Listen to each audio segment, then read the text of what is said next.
Chamo-me Manuel Lopes Martins, nasci em Ortiga, Concelho de Mação, Distrito de Santarém.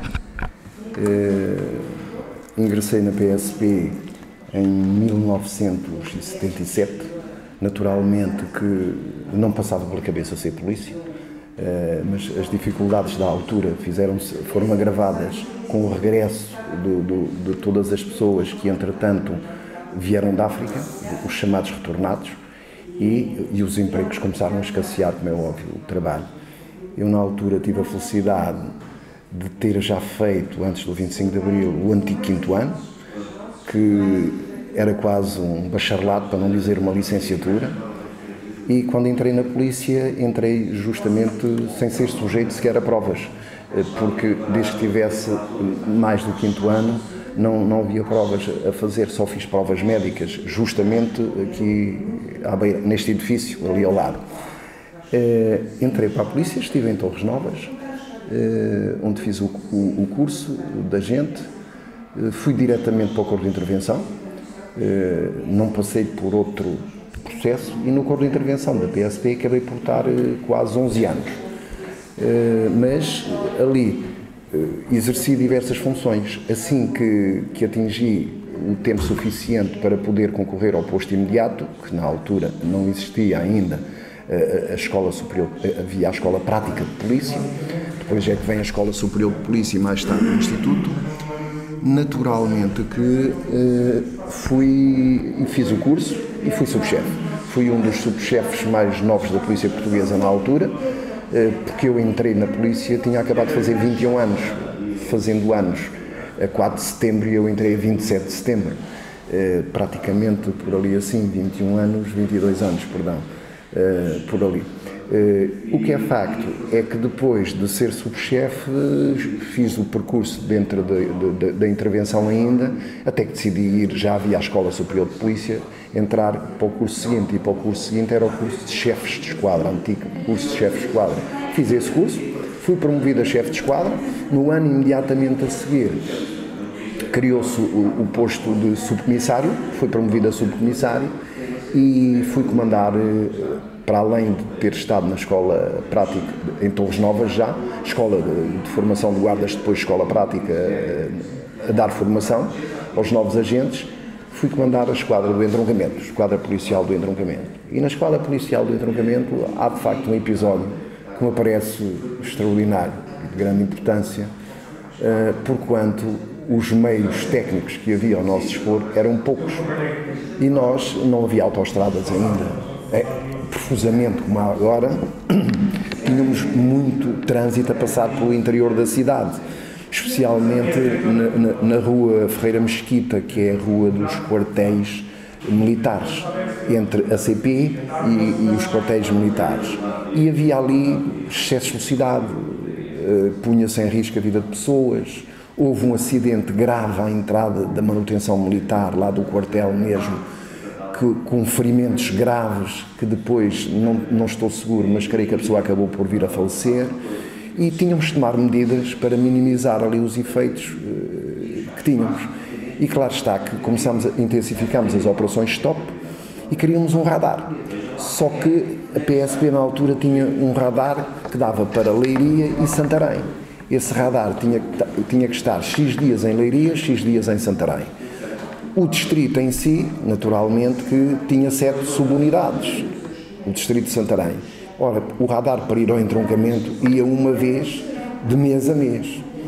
E eu, curiosamente, utilizava o radar nessa mesma rua, Ferreira Mesquita, e que tinha uns carris que atravessavam a via, uns carris, portanto, que iam para o chamado Batalhão Sapadores, antigamente, que era um quartel que fazia a ligação com o caminho de ferro, para os soldados serem deslocados e outros meios. E quando os carros passavam, faziam um barulho ali. E nós tínhamos o radar justamente a alguns metros instalado abaixo desses carris. E pelo barulho, pelo tempo do barulho dos pneus, eu comecei-me a habituar à velocidade que o carro trazia. Já sabia se estava em infração ou não estava. Eu acompanhava as operações de perto. Até que chegou uma altura que, como não tínhamos radar, e o que estava em causa era a prevenção, havia umas máquinas fotográficas que tinham flashes que podiam ser incorporados, mas que eram autonomizados da máquina. Bastavam ter pilhas e tinha um botãozinho cá atrás e nós carregávamos. E eu lembrei-me justamente de, durante a noite, faça de conta que era o radar que ia, sabendo eu já a velocidade e não falhava ali 1 km praticamente, de colocarmos lá, fazíamos uma operação stop normal, colocávamos no local e quando o carro vinha em excesso de velocidade, eu próprio acionava o dispositivo e dava a sensação que tinha sido fotografado pelo radar. Quando parava cá em baixo, ou não parava, que muitas vezes as multas eram indiretas e iam ter a casa, as pessoas ficavam aflitas, que tinham sido apanhados no radar. Claro está que não levantávamos auto absolutamente nenhum, como é bom de ver, senão era ilegal e nunca o fizemos. Mas as pessoas que paravam sensibilizavam-me para o facto e tal, e depois diziam-nos, mas veja lá, que eu tenho isto, para a minha vida transtorna-me muito, e nós, não lhe dando ali uma lição de moral, mas sensibilizávamos para o perigo que era e tal, pronto, desta vez passa, vai-se lá embora, nós vamos anular a fotografia, e ficava assim. Tinha outra vertente também, que era a vertente social, e quase que tínhamos ali, como é que eu ia dizer, parcerias. É que no dia a seguir às operações, aparecia a Câmara Municipal, que é através do seu Presidente, apareciam outros através do Centro de Saúde, que era só amigos, e na altura o país funcionava assim, através do fator C, não sei se agora funciona ou não, dizem, através do fator C, e claro está que no outro dia colocavam-nos montes de situações, e claro, algumas delas eram consideradas e outras não, mas para este efeito, quando nós íamos para lá e acionávamos apenas o flash, naturalmente, sempre que alguém nos solicitava, nós dizíamos, bem, por esta pode dizer que passou, mas futuramente isso não volta a acontecer, veja lá e tal, e pronto, também ficava um indivíduo para connosco, ficava a via aberta para depois nos poderem corresponder. Este, para mim, parece um episódio, de facto, interessante,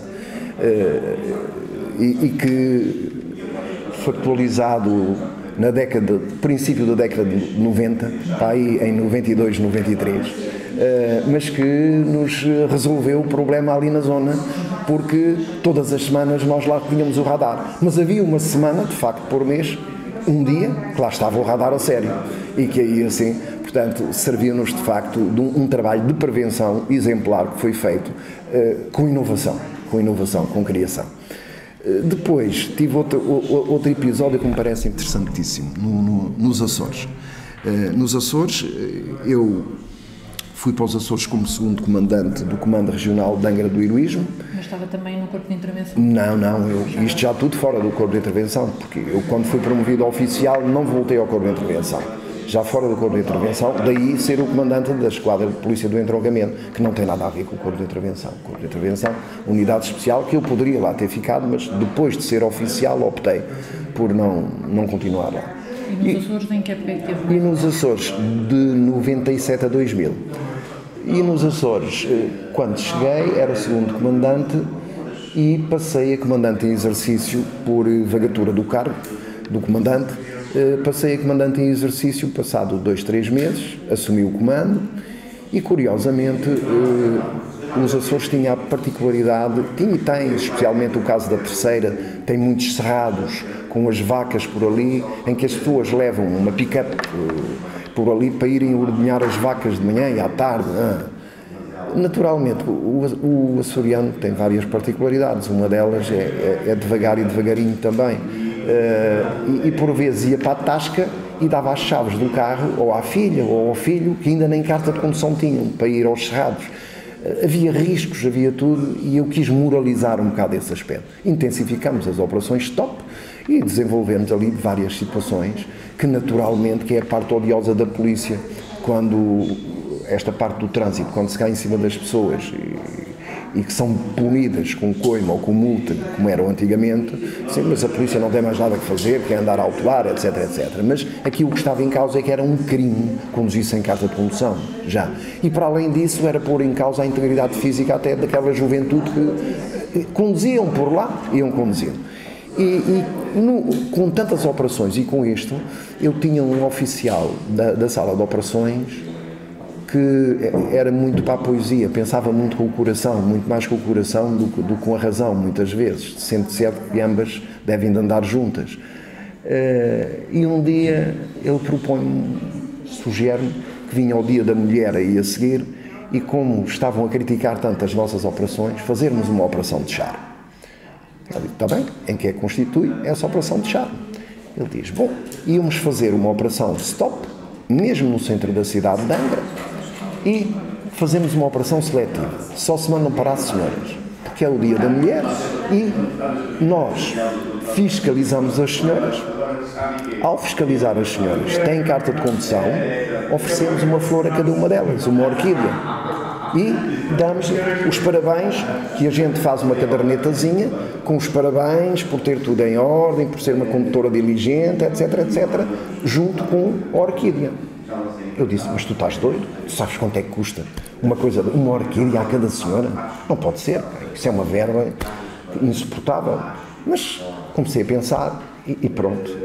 E foi importante ele ter-me acendido a luz, comecei a pensar, e disse, mas de facto era interessante.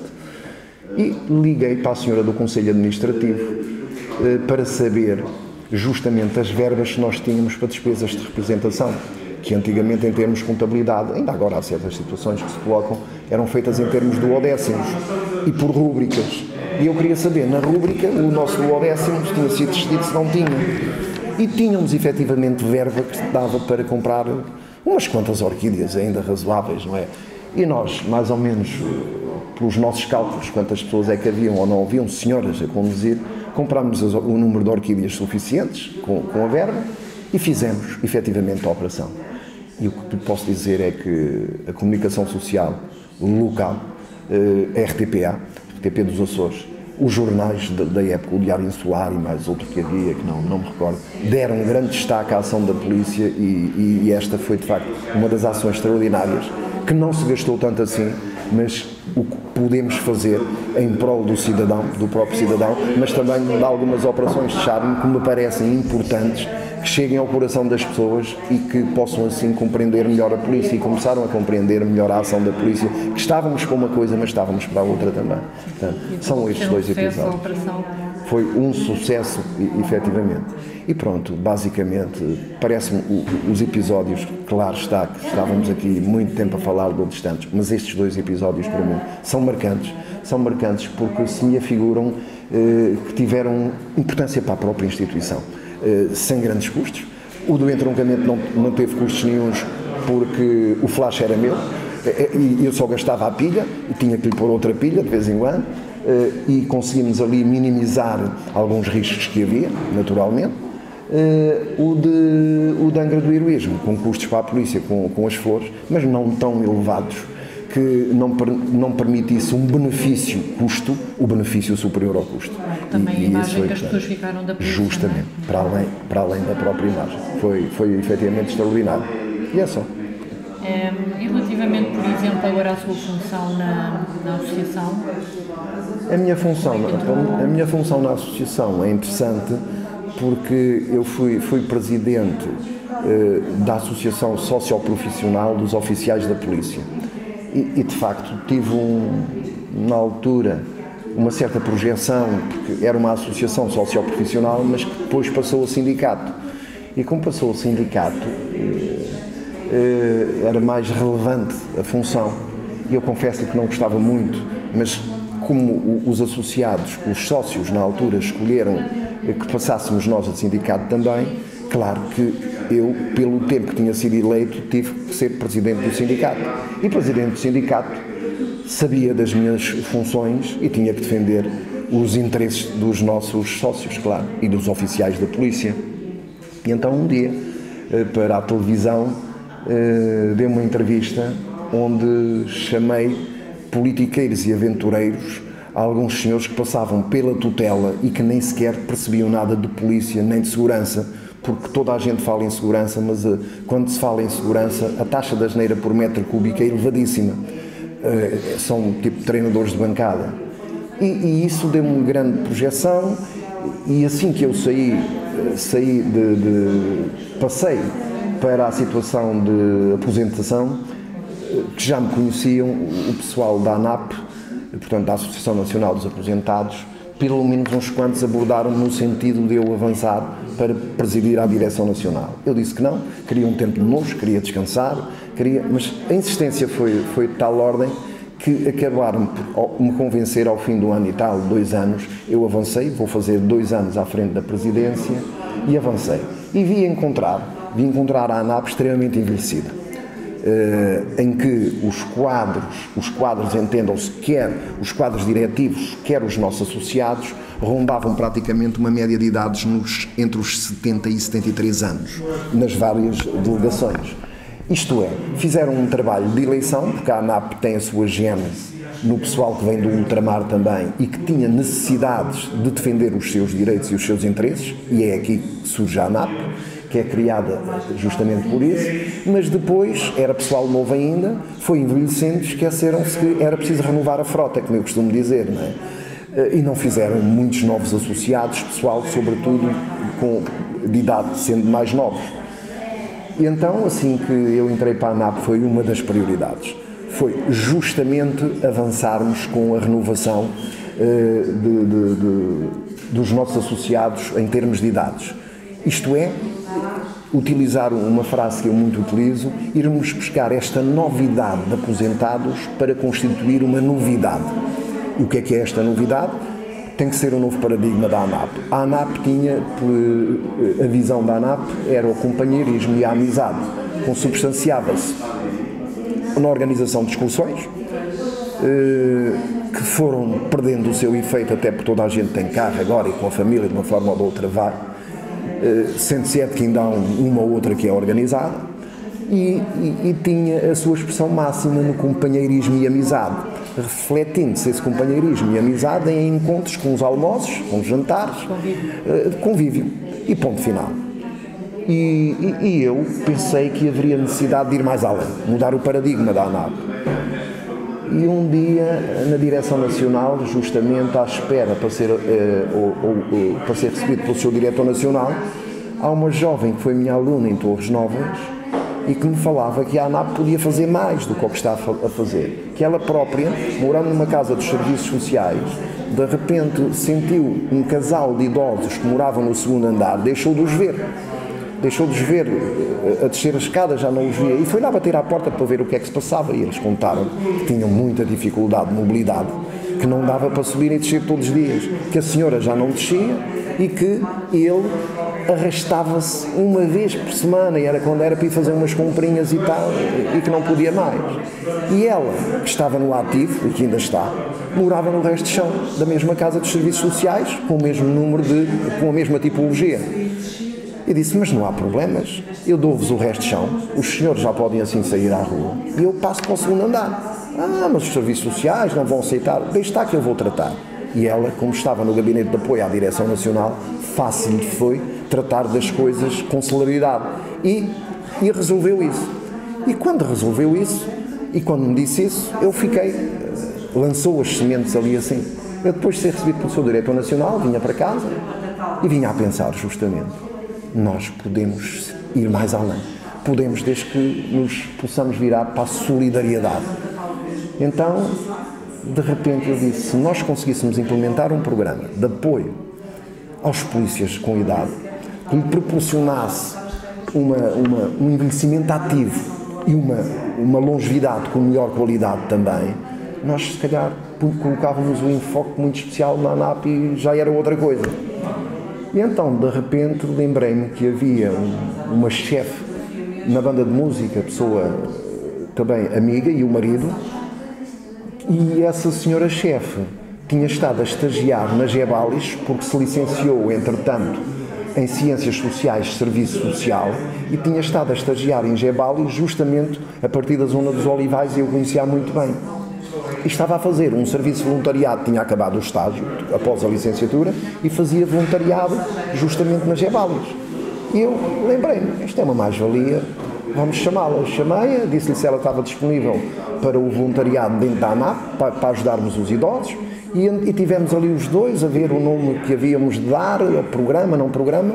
Então surgiu-nos, creio que de mim na altura, o PAPI, O PAPI, que é o Programa de Apoio ao Polícia Idoso e que neste momento está a ser efetivamente um êxito, começou por Lisboa. A doutora, que é chefe, como já disse, ainda no ativo na banda de música, é a coordenadora nacional. Depois temos os coordenadores distritais, mas mesmo assim ela apoia muito Lisboa, onde arranjamos os primeiros voluntários. Temos uma equipa de retaguarda depois que trata os dados, depois de fazermos as entrevistas aos idosos e de ver as principais deficiências que tenham, ou vulnerabilidades, melhor dizendo, ou até as possibilidades que têm de ajudar os outros também. Esses dados são tratados por outra equipa que nós temos em termos de informática, que tratam os dados em SPSS, tabulação cruzada, tudo, e vamos ver do que é que necessitam. E depois começamos a dar-lhe o apoio, se for necessário, instituições, nós servimos de indutores juntos das instituições. Se necessitarem de outro tipo de apoio, o próprio pessoal do ativo já vai visitar esses elementos também, porque já têm os MIP, vão visitar esses elementos para eles não estarem sozinhos, estão sozinhos, e nós próprios, com os nossos voluntários, vamos fazer segundas, terceiras visitas e ver se é preciso comprar algum produto na farmácia, se é preciso ir ao supermercado. Implementamos o PAPI, está a ser a menina dos nossos olhos, mudamos o paradigma da ANAP, isto é, começamos a pôr solidariedade à frente de tudo, e o companheirismo e a amizade depois de mãos dadas e por ali assim. Portanto, criamos uma rede maior de voluntários, alargamos já Santarém, Coimbra, Porto e ultimamente também em Beja, que vamos lançar, e Viseu. E portanto as sementes estão lançadas e vamos por aqui. E a ANAP vai bem e recomenda-se. E foi assim que eu cheguei à ANAP e que penso continuar pelo menos até consolidar mais este trabalho do PAP. Quanto tempo esteve anteriormente, antes da ANAP, no sindicato? Eu no sindicato praticamente nunca terei saído totalmente. Isto é, eu sou da gênese da fundação da Associação Socioprofissional dos Oficiais da Polícia. No sindicato eu terei estado 2 anos, um ano e tal, perto de 2 anos, como presidente da direção. Passei depois a presidente da Assembleia Geral, onde exerci ainda mais um mandato de 2 anos como presidente da Assembleia Geral. Depois saí e estive, não lhe posso precisar, mas creio que 4, talvez uns 6 anos, estive fora, apenas sócio do sindicato. E curiosamente, assim que eu saí, que voltaram a insistir comigo para entrar, mas assim que eu passei à aposentação, o atual presidente, que tinha sido meu vice-presidente, convidou-me para eu ser vice-presidente do sindicato para a situação dos aposentados. Eu aceitei e ainda neste momento sou também vice-presidente do SOP, Sindicato de Oficiais de Polícia, para os aposentados da Polícia. E quando esteve à frente do sindicato, houve alguma situação diferente enquanto reivindicava os vossos direitos ou assim? Tivemos várias. Tivemos essa, que eu quando disse isso na televisão, naturalmente não estava à espera de palmas. Aquilo que me aconteceu, fui exonerado de funções de comandante da Polícia de Tomar e tentaram meter na prateleira em Santarém. Só que foi das alturas que eu mais trabalhei na polícia, que era o chamado C3, era o responsável para a área operacional, o comandante operacional. Ao comandante, o segundo comandante e depois o comandante operacional para as operações. Eu trabalhava quase noite e dia para a polícia e aqui assim os resultados apareciam e o trabalho falava por mim. Bem, a situação tinha sido política, porque paralelamente a isso depois é que me instauraram um processo disciplinar, o qual tinha a ver com a falta de respeito para com a hierarquia e especialmente para com a tutela, neste caso, para com a tutela, o Ministério da Administração Interna. Eu expliquei muito bem que não tinha nada a ver, o chapéu era para quem servia e tudo bem, mas depois desse aspecto houve de facto um episódio giro que nós pretendíamos a equiparação, sobretudo, que nos dessem a possibilidade de acabar com as 2 carreiras de oficiais e haver apenas uma carreira oriunda do Instituto Superior de Polícia, carreira do Instituto Superior ou da Escola Superior de Polícia. Disséssemos os créditos que nós teríamos que fazer para nos darem uma equiparação aos licenciados e a partir daí estávamos todos em igualdade de circunstâncias. E como tal, andamos a negociar, a arrastar, nunca conseguiam, fizemos uma ação que foi vir de Torres Novas, da Escola Prática em Torres Novas, onde fomos entregar os nossos, simbolicamente, livros que nos serviram de apoio para o curso de agentes, e viemos em Lisboa em marcha lenta, com uma caravana, até à Escola Superior de Polícia, Instituto já Superior de Polícia, onde fomos entregar os livros também que nos serviram de apoio como forma de protesto, uma vez que não nos faziam falta para nada. E foi em que ano? Isso não lhe posso precisar, mas terá sido certamente para ali já em 2000, à volta de 2001, talvez, 2001 ou 2002. Já foi 2001, 2002, talvez, por aí assim. Foi uma ação mais reivindicativa, mais visível, e que de algum modo também punha a população um bocado contra a polícia, porque é os próprios polícias que estão aqui a reivindicar agora. Foi naquela altura que os sindicatos começaram a vir à rua também, sindicatos da polícia, entenda-se, não é? E portanto foi essa ação mais.